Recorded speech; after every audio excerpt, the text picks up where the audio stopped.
In terms of like longevity, I don't think that a casket match with Darby Allin really helps the longevity. Oh, no, it definitely doesn't. That Coffin match was... I mean, I think it still is taking time off my career. Yeah, that one was rough. It was easily the scariest moment of my career. So wild. Last night I asked Matt Hardy. I was like, hey, what's the one thing that happened in your career that was easily the scariest moment? Like the anticipation. It's like, oh, this is about to happen. Like, what was that thing? And while he was thinking about it, someone was like, well, Paige, what's yours? And I was like, oh, laying in the coffin. The coffin's closed. The lid is shut. I have no clue what's happening. If I'm going to get hit, when I'm going to get hit. I'm just, thank God the match is over. That was extremely painful. But also, I'm alone in this box. Yeah. No one's talking to me. It's not like I have something in my ear or like there's no like, and then here comes this body crashing through this box and it's landing right on my knees. And like, I'm in the fetal position, which is not something you want to be in, just to be cramped in the box. Anyways, that was the scariest thing for me.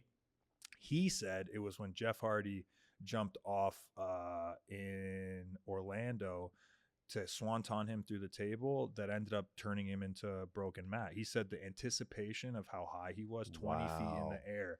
He's like, I'm going to die. He's going to kill me, break my ribs. But yeah, the being in that box was the scariest thing ever in my career. Probably will be ever. I feel like just walking through a match, like talking through a match with Darby Allin must be terrifying because the guy seems to have no boundaries. Like you could be like, hey, I'm thinking about doing this. Be like, yeah, cool. Let's do it. Yeah. It's never the other person thinking about anything. He's a psychopath. Did you see him in Nitro Circus? Yeah. He tried like what 4 times in a row? I can't with his elbow busted from landing on the steps. That was the craziest part about it. Yes. I can't believe he did it more than once. Here's the worst, after not landing. Here's the worst part. He landed it last year. And they just pretended it didn't happen. So they're like, Darby Allin attempted this 3 times and never landed it. And the whole time I'm like, I seen this dude do this last year. And then his arm is busted. Now he's following them on the road to make sure he can hit it again. He is a maniac. The guy's going to climb Mount Everest, apparently. I don't know. He's one of the craziest dudes I've ever met in my life, not just professional wrestling. And now he has a face tattoo. Anyways, anytime you want to fight me, Darby Allin, I'm down. I hate you, Darby Allin. Yeah. By the way, climbing Mount Everest is not just like, hey, I'm going to climb Mount Everest today. Like I interviewed Colin O'Brady, who's like climbed all the tallest peaks in the world.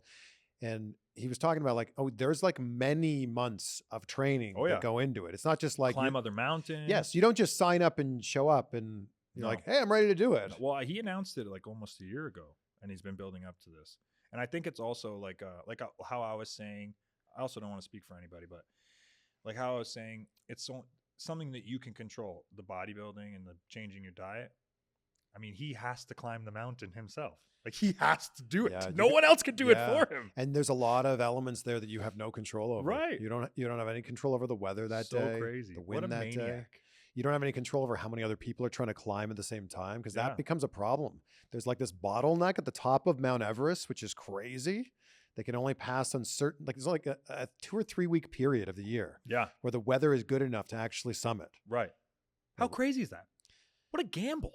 What a gamble. Yeah. Wild. What a tangent we've gone off on. Yeah. How does the skateboard to the back feel? Not good. I mean, you got the trucks, which is just steel. That sucked. And then not only that, when I take the skateboard to the back, I'm in so much pain that I'm flexing my shoulder blades just to like extend my muscles.